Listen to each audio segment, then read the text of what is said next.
Hello എല്ലാവർക്കും നമസ്കാരം. പുതിയൊരു വീഡിയോയിലേക്ക് സ്വാഗതം.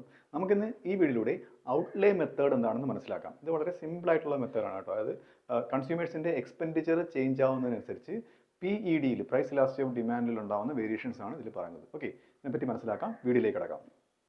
Outlay method or expenditure method of measuring elasticity of demand. The outlay method is used to measure price elasticity of demand. അതായത് PED measure ചെയ്യുന്നതിന് വേണ്ടിയിട്ടാണ് ഇത് യൂസ് ചെയ്യുന്നത്. ഇത് എങ്ങനെയാണ്? By looking at total expenditure. അതായത് ടോട്ടൽ ഔട്ട്ലേ എന്ന ആ ഒരു ടേമിനെയാണ് ടോട്ടൽ എക്സ്പെൻഡിച്ചർ എന്ന് പറയുന്നത്. അപ്പം ഇതിൽ നോക്കിക്കൊണ്ട് ഇതിനെ കൺസിഡർ ചെയ്തുകൊണ്ടാണ് ഈ PED കണക്കാക്കുന്നത്. മനസ്സിലായില്ലേ? ഓക്കെ, അവരുടെ കൺസ്യൂമേഴ്സിന്റെ. It was explained by Alfred Marshall. നമുക്കറിയാം ആൽഫ്രഡ് മാർഷലാണ് ഇത് എക്സ്പ്ലെയിൻ ചെയ്തിരിക്കുന്നത്. നമുക്ക് എന്താണ് ഔട്ട്ലേ, ടോട്ടൽ ഔട്ട്ലേ എന്ന് നോക്കാം. What is total outlay? അത് ടോട്ടൽ ഔട്ട്ലേ എന്ന് പറയുന്നത് നേരത്തെ പറഞ്ഞു ടോട്ടൽ എക്സ്പെൻഡിച്ചർ ആണ്. ഇത് കണ്ടുപിടിക്കുന്നത് സിമ്പിൾ ആണ്. Price into quantity. അതായത് ഒരു ഉൽപ്പന്നത്തിന്റെ വില ഇൻറ്റു ക്വാണ്ടിറ്റി ഡിമാൻഡ്, എത്ര ക്വാണ്ടിറ്റി അത് കൺസ്യൂമർ മേടിച്ചു എന്നുള്ളത്. അപ്പോൾ ടോട്ടൽ എക്സ്പെൻഡിച്ചർ അഥവാ total outlay is equal to P into Q. Okay, the method studies how total expenditure changes when price changes. വിലയിൽ, ഒരു ഉൽപ്പന്നത്തിന്റെ വിലയിൽ മാറ്റം വരുമ്പോഴത്തേക്ക് ടോട്ടൽ എക്സ്പെൻഡിച്ചർ എങ്ങനെ മാറുന്നു, ഇത്രയേ ഉള്ളൂ. ഇതാണ് ഇതിന്റെ കാര്യം എന്ന് പറയുന്നത്. ഇനി നമുക്ക് ഈ ഔട്ട്ലേ മെത്തേഡിന്റെ ഡിഫറെന്റ് കേസസ് നോക്കാം. Okay, cases in outlay method. അതിൽ ഒന്നാമത്തത് ഇലാസ്റ്റിക് ഡിമാൻഡ്. അതായത് PD ഈസ് ഗ്രേറ്റർ ദാൻ 1. വണ്ണിന്, അതായത് നമുക്ക് PD അറിയാമല്ലോ, പ്രൈസ് ഇലാസ്റ്റിക് ഡിമാൻഡ്. അത് ഗ്രേറ്റർ ദാൻ 1 ആണെന്നുണ്ടെങ്കിൽ ഉള്ള കേസാണ് ഇവിടെ വരുന്നത്. അതായത് പ്രൈസ് കുറയുമ്പോഴത്തേക്ക്, when price decreases total expenditure increases ആണ് ആരോ മാർക്ക് കൊണ്ട് ഇൻഡിക്കേറ്റ് ചെയ്യുന്നത്.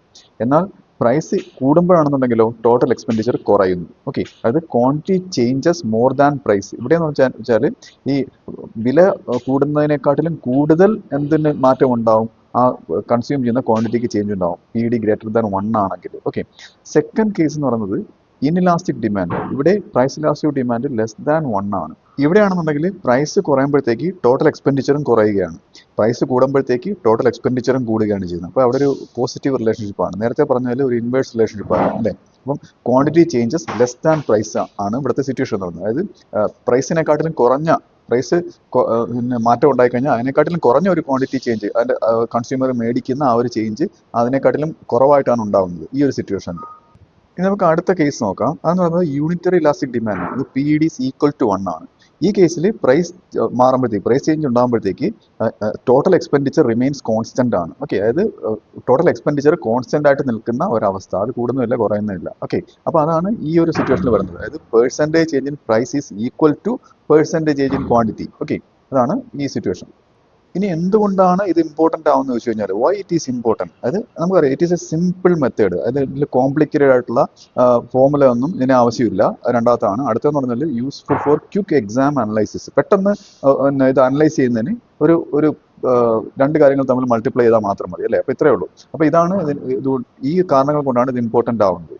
ഇപ്പം ഇതിൻ്റെ ഒരു ഷോർട്ട് ആയിട്ടുള്ള ഡെഫിനേഷൻ പറഞ്ഞു കഴിഞ്ഞാൽ, ഇപ്പോൾ 2 മാർക്കിനെ ചോദിച്ചു കഴിഞ്ഞാൽ, the outline method measures PED price elastic demand ആണ് ഇത് മെഷർ ചെയ്യുന്നത്. ഏത് ഒബ്സർവ് ചെയ്തുകൊണ്ട്? By observing the change in total expenditure. Total എക്സ്പെൻഡിച്ചറിലുള്ള ചേഞ്ച് മെഷർ ചെയ്തുകൊണ്ടാണ് ഇത് ഒബ്സർവ് ചെയ്യുന്നത്. Okay, resulting from a change in price. ഇത് ഏതിൽ നിന്ന് റിസൾട്ട്? ഈ എക്സ്പെൻഡിച്ചർ ഏതിൽ നിന്നാണ് എക്സ്പെൻഡിച്ചർ വ്യത്യാസം ഉണ്ടാകുന്നത്? പ്രൈസ് ചേഞ്ച് ഉണ്ടാകുന്നതിനനുസരിച്ച് ഉണ്ടാകുന്ന എക്സ്പെൻഡിച്ചർ ചേഞ്ചിൽ നിന്ന്. അപ്പോൾ ഈ വീഡിയോ നിങ്ങൾക്ക് മനസ്സിലായെന്ന് വിശ്വസിക്കുന്നു. അടുത്ത വീഡിയോയുടെ മറ്റൊരു വിഷയമായി വീണ്ടും കാണാം.